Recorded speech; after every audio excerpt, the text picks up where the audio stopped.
Hi everybody, welcome to my homestead and welcome to my channel. My name is Jared. In this video, it looks like we're going to be talking more about rainbows. If you'll recall, I did a video 2 days ago called Joseph Smith's Rainbow Prophecy, Things to Consider, where I put together all the different sources that I was aware of that have to do with Joseph Smith's Rainbow Prophecy. I thought that I had them all, but I was wrong.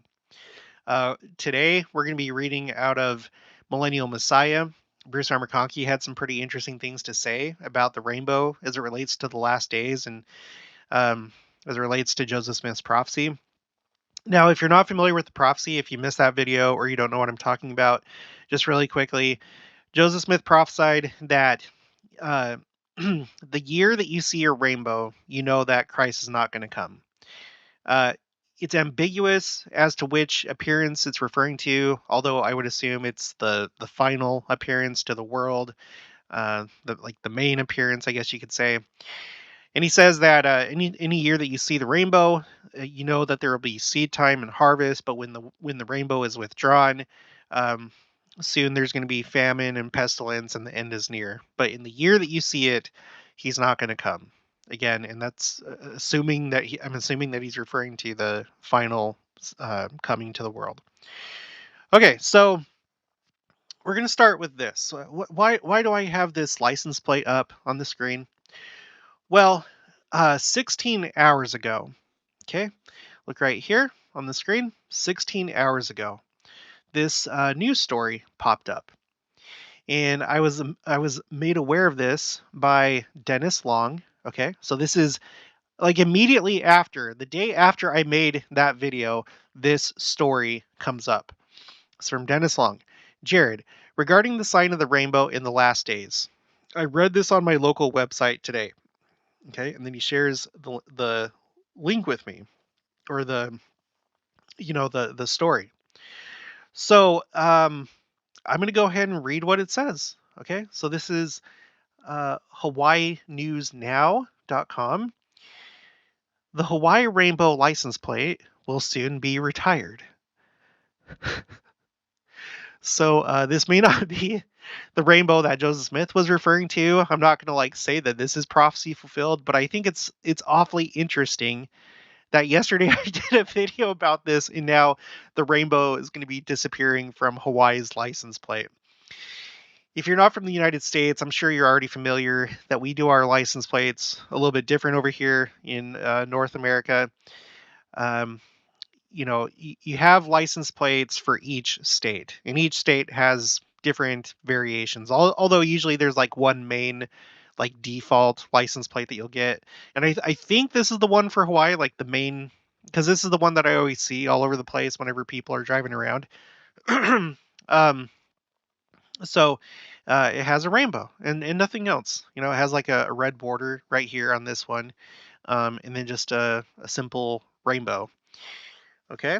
And then underneath Aloha State, and then Hawaii, and then whatever your license plate number is goes right here. By the way, this image comes from Amazon. You can buy this for $13.97 if you want to. This is not a promotion. But anyway, okay, so the Hawaii license plate, let's just see what it says here really quick. Honolulu. The iconic rainbow on Hawaii license plates will soon be a thing of the past. The city confirms the rainbow plates will be retired. There's no timeline yet on when new plates will be issued, and it's not clear how the process of choosing a new design will work. What is clear, your old Hawaii plates could soon be collector's items. The Honolulu Star Advisor reports that the city manages the contract statewide for license plate design. The current rainbow plate was first issued in 1991. So, so there's just this interesting happening. It may not be related to anything, but it could. It's like that story from that one girl in California where her stake every year would go and work in a vineyard, as a service project. And this year, 2023, is going to be the last year that they work in the vineyard. And it's because they're updating the process. They're still going to be harvesting from that vineyard, but just using a different way. and they're not going to be doing the manual labor the way that they did before. But still, even though that's what's actually happening, it's interesting the timing and the symbol that that leaves in your mind. And I think that the Lord often does work in that kind of way, both on a personal level and maybe an organizational level, like a stake or a church or even a nation. So when something like this happens, um, it doesn't hurt just to pay attention and think about it. Okay. And in this case, especially since we just barely talked about this 2 days ago, and then the next day this story comes out, that blows my mind. Thank you, Dennis Long, for making me aware of that. Okay, so now I got another email. This is from Gary Vest. He points me to this Wikipedia article, and that takes you to volcanic winter of 536. So I put this on my timeline right here. We're all the way back to the year 536. And it seems that an unknown volcano erupted and it basically initiated what's called the late antique Little Ice Age. Okay, the late antique Little Ice Age.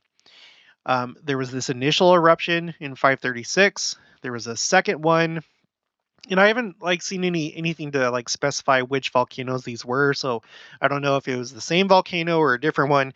But anyway, the first volcano in 536, and then a second one in 539 and 540, and then a third one in 547. Okay, this happened at the time of by this point, the Western Roman Empire had fallen. All that remained was the Eastern Empire, which by that time was known as or we refer to it as the Byzantine Empire. Okay, so here's the fall of Rome, or the Western Empire, in 476, and then not even 100 years later, that's when this takes place. Okay. And then this ice age here, it goes from 536 all the way up to 560. So that's a pretty good amount of time. It's like 14 years of a little ice age. Now, let's read just a little bit about it. Let me zoom in. The volcanic winter of 536 was the most severe and protracted episode of climatic cooling in the northern hemisphere in the last 2,000 years. Now, what I'm proposing here is, what I'm suggesting is the idea that maybe this is how the rainbow will disappear before Christ comes. Okay, and so if it's a similar event or an identical event, this seems to have only affected the northern hemisphere. And I think the consensus on the channel, whenever we talk about these things, is that whether we're talking about winter solstice as a potential time for Christ to return, or winter, or whatever, we're generally going off of the northern hemisphere because, well, the primary locations, like the Holy Lands, um, in Christianity and in the other Abrahamic faiths, is in the northern hemisphere primarily. Here you have Israel, for example, and it is above the equator.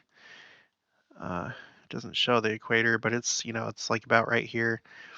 Well, it's like down here. There's Ecuador, so it goes like this, and there's Equatorial Guinea. So Israel, Europe, Islam, even Saudi Arabia, and then of course North America, specifically Missouri and Independence, where the center place is going to be for the New Jerusalem. It's all in the northern hemisphere. So not that you're not important if you live down here somewhere, but as far as timing goes, I think things are mostly going to happen according to the northern hemisphere. So anyway, so in the last 2,000 years, okay, this was like the biggest, most severe climate cooling event, right? The volcanic winter was caused by an eruption with several possible locations proposed in various continents. Most contemporary accounts of the volcanic winter are from authors in Constantinople, the capital of the Eastern Roman Empire, although the impact of the cooler temperatures extend beyond Europe. Okay, I'm going to move on. It talks about the other eruption. The other two eruptions, there's this one and then this one right here. I got those down on the timeline. The medieval scholar Michael McCormick wrote that 536 was the worst year in history to be alive. Quote, "It was the beginning of one of the worst periods to be alive, if not the worst year." End quote. And of course, that's subjective, but he's probably not too far off on that.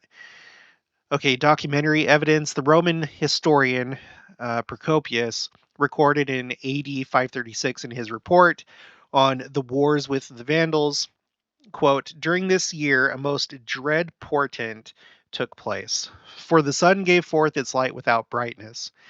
It seemed exceedingly like the sun in eclipse, for the beams it shed were not clear."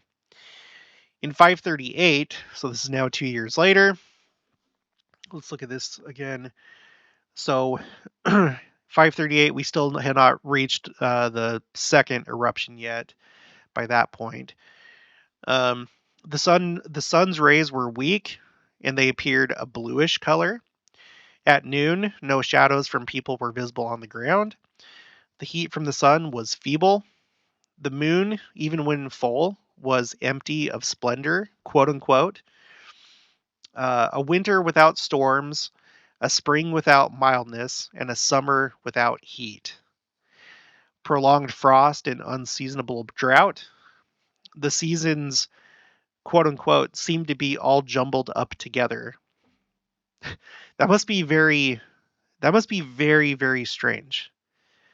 Whenever things happen nowadays, for example, this cold spell that we just had, even though it's like in winter, it's still just kind of like weird when big things happen that are outside of the norm.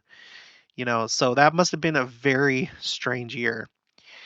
The sky is described as, quote unquote, blended with alien elements, just like cloudy weather except prolonged. It was, quote, stretched like a hide across the sky and prevented the true colors of the sun and moon from being seen, along with the sun's warmth. Frost during harvest, which made apples harden and grapes sour. The need to use stored food to last through the situation. Now, this is important. Again, I wouldn't like get all bent out of shape and all freaked out about it. I am an advocate, and of course the church is too, to have food storage. You don't need to do it to the extreme, and don't go into debt. That's specifically what the church handbook says. But it'd be wise to have food storage. In my situation, obviously I should still be able to, get meat for my cows and eggs for my chickens and meat for my chickens. But as far as like growing things, that may not be enough. I don't know. So have some food storage. But don't be afraid. Remember, I have this entire tab right here called "The Future is Bright." Okay. And they have been talking with a lot of hope for the last few years. So I wouldn't become fearful, or like at least don't be paralyzed with fear. Just be reasonable. Okay. Excuse me. Subsequent letters, number 26 and 27, discuss plans to relieve a widespread famine. So I'm not going to read any more from this. A failure of bread in that year. Okay, whatever. That's all I need to read. So it didn't say anything about rainbows, but I'm assuming that, and this is an assumption, it is, but I'm assuming that if the sun is weak, and appears bluish and feeble, I kind of doubt that rainbows would be produced in this kind of scenario. Although I can't say for sure. So this is something to think about. So this is talking about the volcanic winter, which kind of began the late antique little ice age. It says the late antique Little Ice Age, otherwise known as Lalia, was a long-lasting northern hemispheric cooling period in the 6th and 7th centuries AD. During the period known as Late Antiquity, the period coincides with three large volcanic eruptions in those years. The volcanic winter of 536 was the early phenomena of the century-long global temperature decline. One study suggested a global cooling of 2 degrees Celsius or 3.6 degrees Fahrenheit. Okay, and then just one more last look at it. This column right here, this is the length of the the late antique Little Ice Age. So it lasted for a while. Is that going to happen again? I don't know. Nobody knows. It could. Why not? It's been 2,000 years. I don't know how often these things occur. We know that there's like these super volcanoes, like the Yellowstone super volcano, and maybe that would cause something like this, if not worse. We'll just have to wait and see and pray that that doesn't happen. But this is something to think about. Okay. So far we've covered the Hawaiian license plate and that rainbow. Sorry, it just cracks me up every time. That rainbow disappearing. So let's see what happens. The volcanic winter and Little Ice Age starting in 536. Now let's take a look at what Bruce R. McConkie says in Millennial Messiah. And he says some interesting things here, things that I didn't take into consideration. So in this chapter, excuse me, he's just kind of talking about the signs of the times and things that are going to happen before the second coming. So he's in the middle of talking about that, and then he says, knowing that the earth is to reel to and fro, knowing that the mighty deep shall return to its place in the north, knowing that the continents and islands shall join again. What about the stars in their fall from heaven? Wait. I thought I was in the right place. Okay, sorry. I was thrown off because of this right here, to and fro. Okay, just forget that I said that. Okay, as we consider the reeling of the earth to and fro, and the total realignment of its land masses incident to the second coming, and as we consider the burning of the vineyard by fire to destroy the wicked, as they were once destroyed by water in the days of Noah, we are faced with a somewhat difficult problem relative to the rainbow. We say difficult because not all things relative to it have been revealed, and we have only a few slivers of divine truth upon which to build our house of understanding. Now, let me stop right there. This is a very, very important concept, not just in relation to the rainbow, but to everything, to all prophecies about the future. Because there's like this tendency to want to like say that like we know exactly how everything's going to play out. And the fact of the matter is we don't. And if history serves as a guide, people missed the fact that Christ was the Messiah when he came because they thought that they knew the scriptures so well and they knew exactly how things were going to play out and they knew exactly what to expect. And so they missed the mark. So that's why I think it's important to be very familiar with the scriptures, but also be very aware of the fact that even with reading the scriptures, we don't know exactly how things are going to take place. We just have a rough idea. And I think that's all that it's intended, that the Lord gives us prophecies so we can have a rough idea. We know what to expect. We won't be blindsided with certain things. We can prepare and stuff like that. But not to like lay it out on a timeline and then stick rigidly to that timeline. Okay. So anyway, continuing.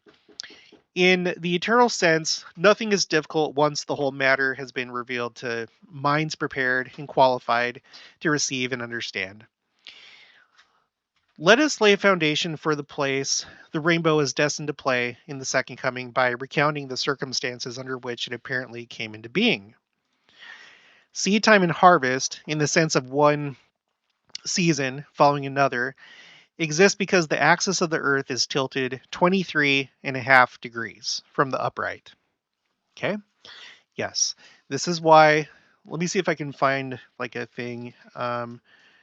Wikipedia seasons, Earth season. I'm hoping that it'll have like a graphic here, and it does. Refresh, go back, try again. Right, everybody knows this. Hopefully you're familiar with this concept. The Earth spins on its axis, but the axis is not straight up and down. It's tilted like this, and precisely it's 23 point, or well, approximate, I guess, 23.5 degrees. Okay, tilted. This is what causes the seasons. Okay, so this is the reason we have summer and winter, spring and fall. The first reference to the scriptures, or the first reference in the scriptures to seasons as we know them, is in connection with the flood of Noah. There is a presumption that prior to the flood, there were no seasons because the axis of the earth was upright. And a similar presumption that when the millennium comes and the earth returns to its original paradisiacal state, once again, the seasons as we know them will cease, and that seed time and harvest will go on concurrently at all times. The whole earth at all times will be a garden as it was in the days of Eden. Now, that's really interesting, and he is saying presumption. So he's acknowledging that he doesn't know for sure, and that's fine. Um, but I could very realistically see this become the case. I've often wondered, like, how is it going to be that the earth becomes a paradise? And uh, I've said on the channel before, originally I went to school for accounting, but then I switched over to aircraft dispatch. And you're required to learn about the weather because in aviation, weather is kind of a big deal and you have to know about it. And the source, okay, the thing that produces weather as we know it, it comes from the uneven distribution of sunlight, or the uneven heating. This is the better way of saying it. The uneven heating of the Earth's surface because of bodies of water, but also because of um, different elevations and different features on the Earth's surface, like on land, mountains and valleys and stuff like that. All these things make it so that there's warm areas and cool areas, and cooler air um, has a higher pressure and it wants to go to where there's less pressure. And so cold typically goes to where the warm is, and things kind of equalize. But it's just a never ending cycle. And because the earth is rotating and then the axis is off and it goes around the sun, there's just like nonstop um, weather, the way that we know it right now. So if you were to um, turn the Earth upright so that its axis is right up and down, straight up and down, and then if you were to flatten the surface of the Earth, which it seems like that's what's going to happen because mountains are going to be made low, valleys are going to be raised up, and it seems like the entire Earth, the way that it reads in the scriptures, is that everything's going to become everywhere there's going to be plains. There's not going to be mountain ranges anymore. There's not going to be valleys. And I don't think we know exactly to what extent that's going to be the case. I'm not so sure that there won't be any sort of like hills or, maybe types of like canyons like the Grand Canyon, or I don't know. Maybe it'll all become just perfectly flat. Who knows?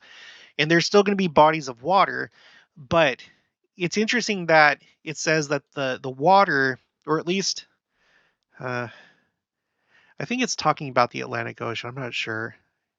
Anyway, it's going to go north. And okay, all I'm trying to say is that the weather is going to be very different. If this is how things play out, a flat surface and no more tilt, I could see how that would bring about paradisiacal conditions.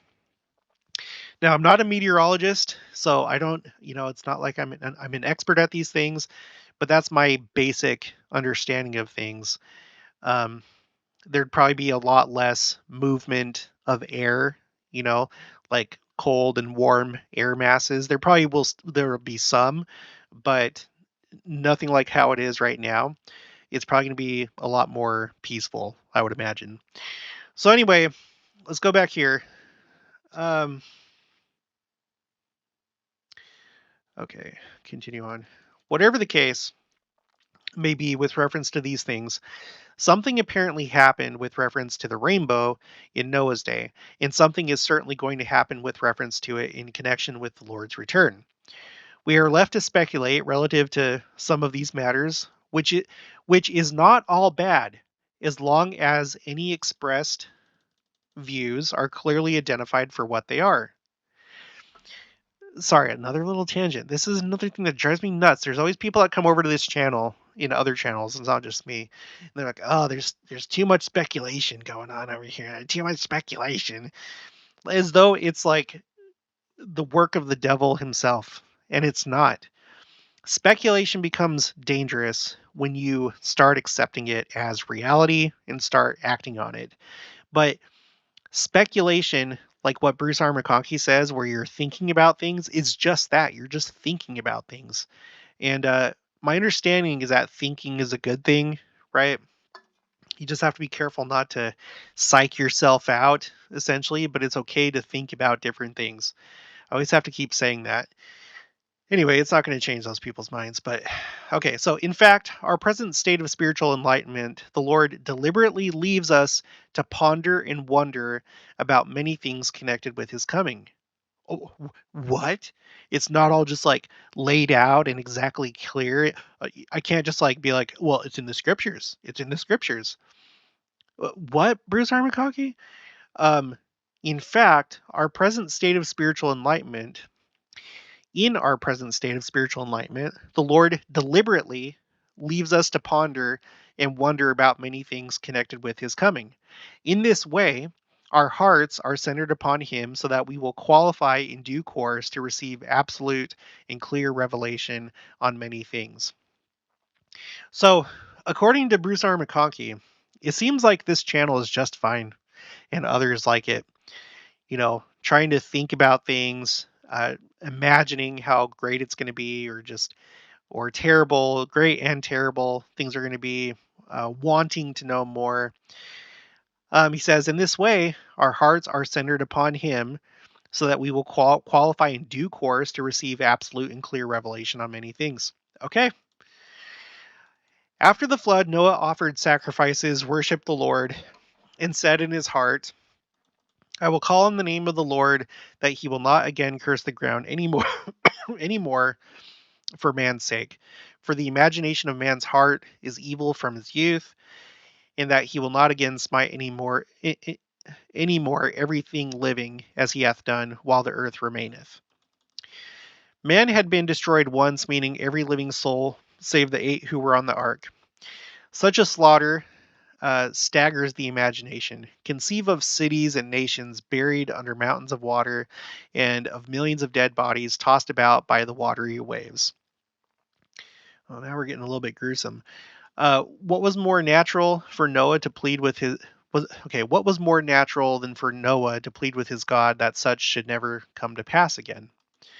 With these thoughts, Noah coupled the sincere and devout prayer that seed time and harvest, and cold and heat, and summer and winter, and day and night may not cease with man. Question: why this prayer? Answer: if man was to survive in a world provided with days and nights and cold and heat, he must also have summer and winter and their consequent seed time and harvest. The seasons, as then given, must continue so that man might provide for himself food, clothing, and shelter. In reply, God told Noah and his sons, I will establish my covenant with you, which I made unto your father Enoch, concerning your seed after you. This covenant, as we have seen, was that the remnant of Noah after the flood should inhabit the earth forever. At this point in the account, the Lord promises that the various forms of life in the ark shall survive and multiply. And also, quote, neither shall all flesh be cut off any more by the waters of a flood, neither shall any more be a flood to destroy the earth. Thus the Lord granted Noah's petition in part only. He received no promise that man, wicked men, should not thereafter be destroyed, only that there would be no future destruction of all life by a flood. Truly there was to be another day of death and destruction, but it would be a day of burning, a day when every corruptible thing should be consumed, a day when every living soul, save the few who were righteous, should be destroyed. Um, and it's going to be interesting to see what that number is, because I don't think we really have any sense of that right now. Um, but it does, we do kind of a little bit, like, for example, Christ talks about how straight is the path and narrow is the way, and few there be that find it. Um, when it comes to the celestial, that's probably the case. When it comes to terrestrial and telestial, I don't know, but I would assume that there's probably quite a few that are telestial based on what we see in the world, but we don't really know. Okay. Um, quote, and I will establish my covenant with you, which I made unto Enoch concerning the remnants of your posterity. Not all of Noah's seed would be burned. The God-fearing and the righteous would abide the day. A remnant, 8 souls as it were, would enter into the ark of the kingdom, shut the doors against the reign of wickedness in the world, and save themselves from the untoward generation of men among whom they had dwelt. And God made a covenant with Noah and said, this shall be the token of the covenant I make between me and you, and for every living creature with you, for perpetual generations. I will set my bow in the cloud, and it shall be a token for a covenant between me and the earth. The inference is that the rainbow is being shown forth for the first time, and that for some reason unknown to us, it had not been manifest before. However this may be, again for reasons unknown to us, the rainbow will soon cease to show its glimmering rays of color in the midst in clouds of the air. Now, this really is a mystery. I'm going to look something up really quick that I was thinking about. I've thought about this a number of times because I think I've heard that, let's see, you can't have a rainbow inside.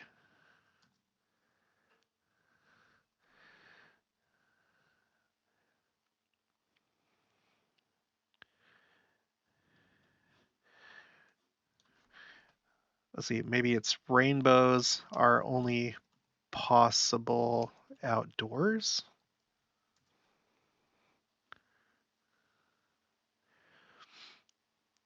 Well, this is Farmer's Almanac.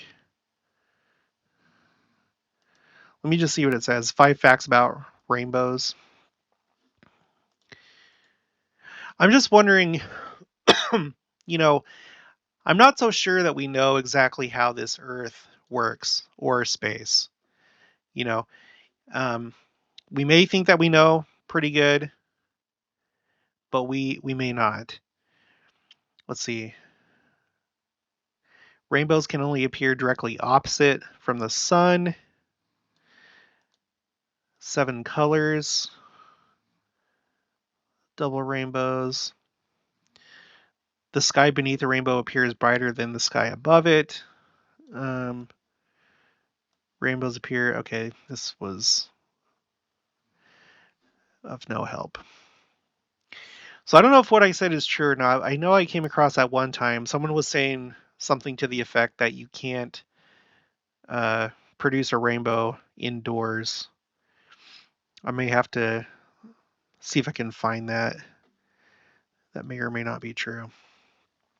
All right, let's just get back to it. So, and it shall come to pass that when I bring a cloud over the earth, the Lord is continuing to speak to Noah, that the bow shall be seen in the cloud, and I will remember my covenant which I made between me and you for every living creature of all flesh. This is the testimony the rainbow bears as pertaining to the flood of Noah, a flood that is past. But that same rainbow also bears a witness about something that lies in the future. And the bow shall be in the cloud, and I will look upon it, that I may remember the everlasting covenant which I made unto thy father Enoch. So rainbows and Enoch, and the covenant, the everlasting covenant with Enoch, that when men should keep all my commandments, Zion should again come upon, or sorry, Zion should again come on the earth, the city of Enoch, which I have caught up unto myself. So this is interesting. An everlasting covenant with Enoch, in that Zion would come back when men should keep all my commandments. I mean, I don't know. I know there's a big push right now, probably now more than ever, to be a Zion people. We've talked about that about a billion times on the channel, how there's a lot of Zion language, of one heart, of one mind, pure of heart, stuff like that. So, I don't know if that's like referring just to the church, like the church has to reach a certain stage before Zion comes, or if it's referring to, um, I don't know. Let's continue. The rainbow bears record that God will send again the Zion of Enoch, that the ancient holy city, the ancient city of holiness, will descend out of heaven and be with men again on earth. And this is mine everlasting covenant, that when thy posterity shall embrace the truth, so when remnants of Noah's seed accept the gospel in the last days, and look upward, then shall Zion look downward, and all the heavens shall shake with gladness, and the earth shall tremble with joy. And the general assembly of the church of the firstborn shall come down out of heaven and possess the earth, and shall have place until the end come. And this is mine everlasting covenant which I made with thy father Enoch. End quote. All this is part of the second coming. We shall build a new Jerusalem in Jackson County, Missouri, and Enoch City shall descend and join with it. So, this is something I need to try and iron out. I know I've seen things that say that essentially the city of Enoch comes before the second coming, as well as building up New Jerusalem. But we've also talked about what that means to build New Jerusalem. New Jerusalem and Zion are essentially synonyms. And we recently read something where when we're talking about New Jerusalem, we're talking about it symbolically, although there will be a literal center place that will be built at some point. So the thing I'm not really clear on, because like the way that this reads, it makes it seem as though maybe the second coming will happen. And then at that point, they'll come down, and before that, New Jerusalem will have been built. I don't know. I don't like to get into the whole timeline thing because I feel like we don't have enough details. But anyway, let's just look at that again. Okay, so when the remnants of Noah's seed accept the gospel in the last days, which that's currently ongoing, and look upward, then shall Zion look downward, and all the heavens shall shake with gladness, and the earth shall tremble with joy, and the general assembly of the church of the firstborn. So this is referring to the city of Enoch, and specifically the general assembly of the church of the firstborn is that portion of the church, um, or anyone throughout all of time that is living a celestial law, that like would essentially currently qualify for exaltation the way that they're living. So celestial law abiding members of the church, right? So if you were living like a telestial law and you're in the church, or a terrestrial law and you're in the church, you wouldn't be part of the general assembly of the church of the firstborn. Okay. And possess the earth and shall have place until the end come.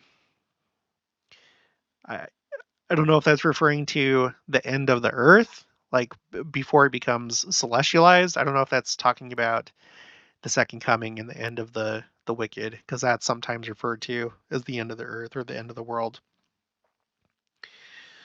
Anyway, I don't know. I'm gonna have to look into those things. Having stated these glorious truths, the Lord's very next words are, "And the bow shall be in the cloud, and I will establish my covenant unto thee, which I have made between me and thee for every living creature of all flesh that shall be upon the earth. And God said unto Noah, This is the token of the covenant which I have established between me and thee for all flesh that shall be upon the earth." And of course, this is in the Joseph Smith translation for Genesis chapter 9. Um, if you didn't know, on the church website, the place where you find that is you go to scriptures, go to study helps, and then it's right here, Joseph Smith translation appendix, which I really feel like this should be put in with like the Pearl of Great Price or something like that. Not just like mixed in with all this other stuff, the Bible dictionary, because this is like actual scripture. So I feel like it should be with the scriptures. And if anywhere, just like Joseph Smith, Matthew, it should be like in with the Pearl of Great Price. But whatever, I'm not the one that decides these things. Um, so you click on this, and then that'll take you to basically the longer Joseph Smith translations that can't fit in the footnotes because they're so long. And here it is, Genesis 9. So it's all this. Although there is some more in Genesis 9, so you have to like go back and forth. It's kind of annoying. All right, it's clear from the foregoing that there is some relationship between the destruction of the world by water in Noah's day, the destruction by fire in the day of the Lord Jesus Christ, and the placing of the rainbow in the heavens as a token of a covenant that involved both the flood and the second coming. Joseph Smith, with characteristic spiritual insight, ties the whole matter together by statements made on two different occasions, and that's what we were talking about earlier. We already went over that in that other video, the one that I did 2 days ago. So I'm not going to go over that again here because he essentially just repeats it. So let me just make sure.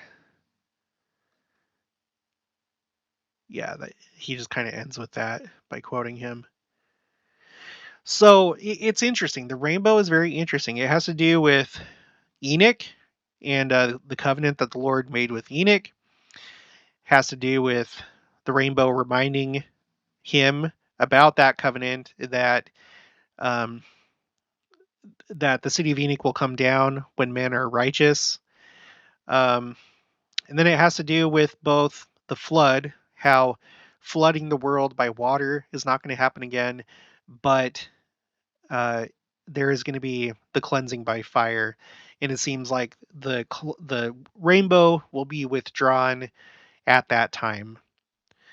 So when's it going to happen? Who knows? Has it happened already? No, I don't think so, because the way that Joseph Smith talks about it, he talks about it as though once that happens, the end is near. Or in other words, you're going to have the rainbow withdrawn, there's going to be famine and pestilence, and then the end is near. So I don't think that it's something that's already occurred. Um, I think it's just like we keep having seed time and harvest every year. Every year that you see the rainbow, his official second coming, the last appearance, is not going to occur in that year. And then once it's gone, that's when everything's just going to go crazy. But even then, even though that sounds very dramatic, I still think that people are not going to get it. They're still going to be living their lives. And just like they do with everything, whenever there's some big thing, it's just like, oh yeah, it's science, and oh this happened because of this, whatever. But they're still going to be living their lives. So I don't think it's going to be super dramatic. People are going to be, I mean, it'll be dramatic, but people are going to downplay it and just move on with their lives, ignore the signs, and they're going to be marrying and giving in marriage, like the scriptures say, and they'll be caught unaware, and the Lord will come as a thief in the night to them, to those that aren't watching for the signs. So I know it's a lot of like information to kind of like piece together and put together, uh, because so we've covered like the different possibilities of how this might happen. It may have to do with the tilt of the Earth, and I know that that doesn't make sense according to science, but science is not complete. So maybe in some kind of way that does have something to do with it that science is not aware of. Okay, it could be something else about how the Earth works, how space, how um, the way things are actually structured. Who knows?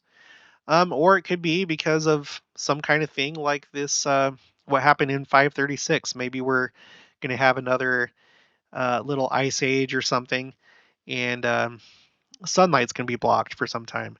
As you can see, I mean, back in these times, oops, I need to copy and paste right there. Back here, people were still able to survive. Humanity did not cease to exist because of this, right?